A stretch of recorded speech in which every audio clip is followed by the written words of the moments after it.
दम करो। आज 101 बीमारियां जो है वो नजरे बद से, हसद से, जादू से और तरह तरह की चीजों से आ जाती है। आप उसको दम करो। हसन हुसैन अल्लाह के रसूल के फूल, जन्नत के शहजादे रज़ियल्लाहु अन्हुमा व अर्ज़ाहुमा दोनों बीमार पड़े हैं। जिब्रील अमीन का नुज़ूल हुआ। पूछा अल्लाह के रसूल आज आप परेशान लग रहे हैं। कहा दोनों हसन हुसैन बीमार है। कहा मुझे अल्लाह ने भेजा इसलिए है, इनको दम कीजिए जो इब्राहीम अलैहिस्सलाम इसहाक और इस्माइल को दम किया करते थे। वो दम ये है, उईज़ुकुमा बिकलिमातिल्लाहि ताम्मा मिन कुल्ली शैतानिन व हाम्मा व मिन कुल्ली ऐनिन लाम्मा। ये 3 कलिमात पढ़ के अल्लाह के रसूल ने दम किया। फ़क़ाम यलअबान, दोनों फूल उठे और खेलने लग गए। इलाज उम्मत को सिखाया है। और आपने अभी हदीस जो सही बुखारी की सुनी है, सहाबी कहते हैं कि हम नहीं जानते थे कि दम करते हैं। उससे पूछा आप दम करते हैं? कहा मैंने तो फातिहा पढ़ के जो है वो दम किया है। तो हर मुसलमान की ये अप्रोच में है कि सूरह फातिहा, तो याद ही है ना। इमाम इब्नुल क़य्यिम कहते हैं मैं सफर पे निकला, इस कदर मुझे आफतें और मुसीबतें आई, मेरा भी यकीन बन चुका था मैं जब भी कोई बीमारी आती सूरह फातिहा पढ़ के ही दम करता, मुझे मेरा रब शिफा दे दे। ये शाफिया है, शिफा देने वाली है। ये रुकिया है, इसको पढ़ के दम करने से रब शिफा देते हैं। रसूलुल्लाह सल्लल्लाहु अलैहि वसल्लम खुद बीमार हुए। जिब्रील अमीन का नुज़ूल हुआ। फरमाया इश्तकैत या मोहम्मद सल्लल्लाहु अलैहि वसल्लम, अल्लाह के महबूब आप बीमार हैं? कहा जी हाँ। तो जिब्रील, तमे जिब्रील जिसको आज हम कहते हैं, कहा मुझे अल्लाह ने भिजवाया है। बिस्मिल्लाहि अर्कीक मिन कुल्ली शैइन युज़ीक मिन शर्रि कुल्ली नफ्सिन औ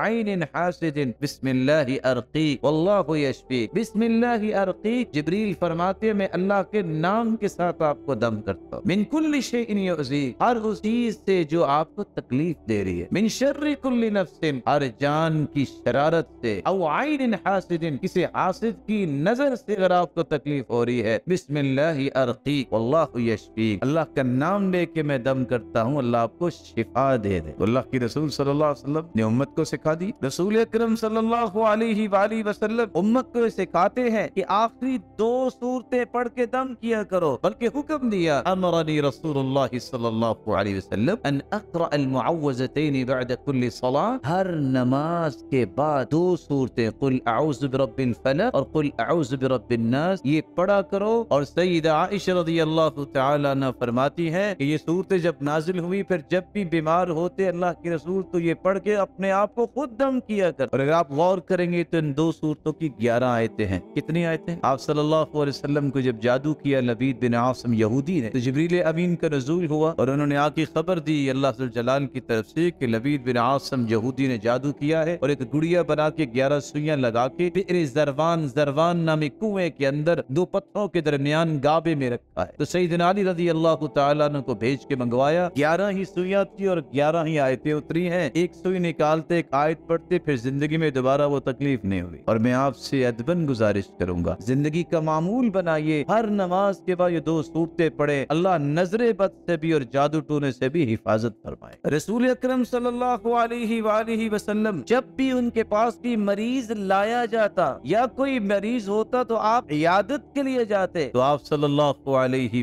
वसल्लम उसे दम किया करते और उसे दुआ दिया करते। और दुआ ये होती, अज़हिबिल बअस रब्बन नास वश्फि अंत शाफी ला शिफाअ इल्ला शिफाउक शिफाअन ला युगादिरु सक़मा। अज़हिबिल बअस रब्बन नास, ए लोगों के पालने वाले इसकी बीमारी को ले जा। वश्फि अंत शाफी, इसको शिफा दे दे, मेरे मालिक तू ही तो शिफा देने वाला है। ला शिफा इल्ला शिफाउक शिफाअन ला युगादिरु सक़मा, तेरी शिफा के बगैर कोई शिफा हो नहीं सकती। जब तूने शिफा दे दी तो कोई बीमारी रहेगी नहीं। आप सल्लल्लाहु अलैहि वसल्लम ने फरमाया, जब इंसान किसी के पास आता है और वो बीमार है, सिद्क़े दिल से 7 मरतबा ये पढ़ के उसको दम कर दो, अस्अलुल्लाहल अज़ीम रब्बल अर्शिल अज़ीम अन यशफीक। अगर उसकी मौत नहीं लिखी हुई तो अल्लाह उसे शिफा जरूर देंगे। अस्अलुल्लाहल अज़ीम रब्बल अर्शिल अज़ीम अन यशफीक। अस्अलुल्लाहल अज़ीम, मैं अपने अज़ीम रब से सवाल करता हूँ, रब्बल अर्शिल अज़ीम, जो अर्श अज़ीम का भी रब है, अन यशफीक, अल्लाह तुझे शिफा याब कर दे। लेकिन इसके लिए मैं फिर वही उसूल याद करवाना चाहूंगा, जब तक यकीन नहीं कि शिफा किसके हाथ में है, उस वक्त तक काम नहीं बनता। जिस हकीम पे यकीन नहीं होता उसकी पुड़िया असर नहीं करती।